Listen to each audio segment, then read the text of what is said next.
Of the big new releases on the horizon, one which I was most looking forward to has been Kingdom Come Deliverance 2.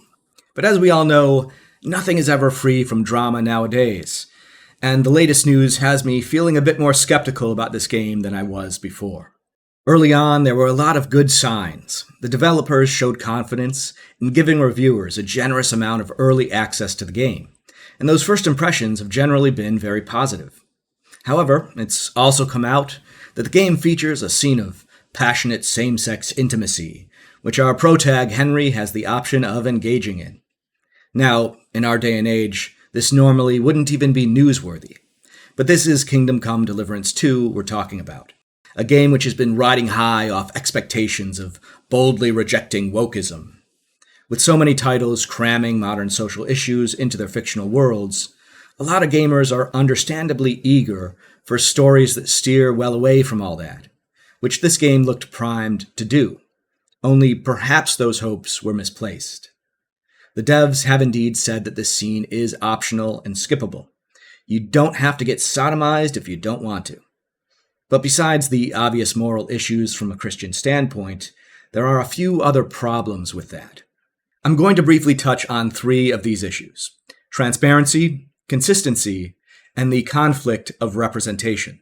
Firstly, on transparency, while it may be argued that the devs never promised their game would be free from content of that sort, anyone who's been following this release knows that an expected lack of what has been dubbed the message was a big selling point.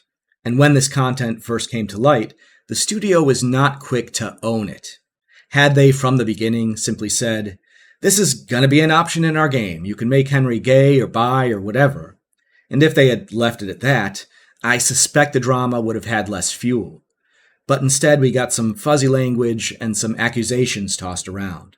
As the church well knows, trust is hard to regain once you've lost it. And when there is a perceived lack of transparency, even if it's not totally your fault, it's wiser to err on the side of saying, "Sorry, we should have been more transparent about that," instead of just labeling your critics as grifters. The second point, consistency, has to do with how our main character is being treated. There were homosexual NPCs in the first game, to whom Henry could be a friend and ally. But well, that was it. As far as his sexuality was concerned, Henry was a skirt-chasing young man who never showed any indication of going both ways. Now, having an established character who suddenly gets various traits swapped is hardly anything new, especially for those poor souls who follow the Western comics industry. We're used to seeing straight characters turned gay or trans, or be reinvented as someone who is supposedly the same character, only with a new gender or race. What's going on with Henry is less dramatic than most of those examples, but it still shows a bit of the same disregard for the character. Fictional worlds live and die off internal consistency. They don't have to operate by the same rules as our reality, but when something is established as true in that world, violating that can lead to the audience taking the world less seriously, or, on a personal level, simply feeling less invested in a character.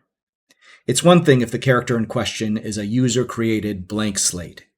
But if, on the contrary, this is someone you are introduced to rather than represented by, if they're written to have a personality of their own, then having them suddenly act out of character tends to turn them into a joke, again, to make it hard to feel invested in that character. But maybe we're making a mountain out of a molehill here. What if that scene is not an important moment for character development at all? Then it must be asked, why include it? And that brings us to that third issue, the conflict of representation. This should come as no surprise, but personally, I prefer my video games to be free of explicit adult scenes of any sort. Whether it's a man and a woman, or 2 dudes, or elves and bears, I don't feel content like that has ever added anything worthwhile to a game. And moreover, it's just immature. They call it adult, but really, who gets a rise out of these video game characters are going to get it on? It's not usually adults. The devs have asserted that they are staying true to the historical values of Bohemia at that time. Should you choose to make Henry swing that way, the social risks of doing so will be made evident. So don't expect the world to be accepting or affirming of that choice. Some have argued that this could be a great dynamic for character growth, making Henry have suppressed sexual desires that he courageously risks revealing, just like those real-life men who live half their lives one way only to then abandon their wives and children when they discover their true identity and boldly embrace it. There are indeed people who do just that. I've talked with wounded individuals on both sides of that equation. But for a game, what is the purpose here? Does Henry exist to give representation to those voices? Or is this just a random side quest that has no real impact on Henry's character? If it is consequential, if they're saying that Henry's sexuality is fluid now, that's a big enough change that you probably should have been transparent about it from the start. In contrast, if this scene is inconsequential, then including it serves only to make people take your character less seriously, making it less likely that players get invested. For my part, I'm hoping that some of the fears here are overblown, but I'm definitely taking a more cautious stance as far as this release goes.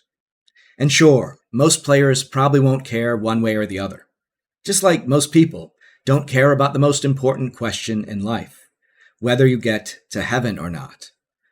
But caring about that stuff is kind of my thing.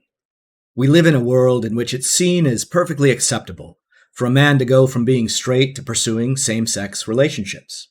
He can even seek psychiatrists who will help him proudly pursue that path. But should a medical professional, at his request, seek to help him abandon that lifestyle, said professional is likely to soon be losing their license. Imagine for a moment if, in the original Kingdom Come Deliverance, it was firmly established that Henry was gay, only for the sequel to give you the choice of rejecting that lifestyle and pursuing heterosexuality. Does anyone doubt that that would stir up a firestorm of outrage? Is it not a little curious that fans are supposed to happily welcome such transitions in one direction, but never in the other? And that's all I've got for today. May you go with God, may you like and subscribe, and may we pray for one another. Until we meet again.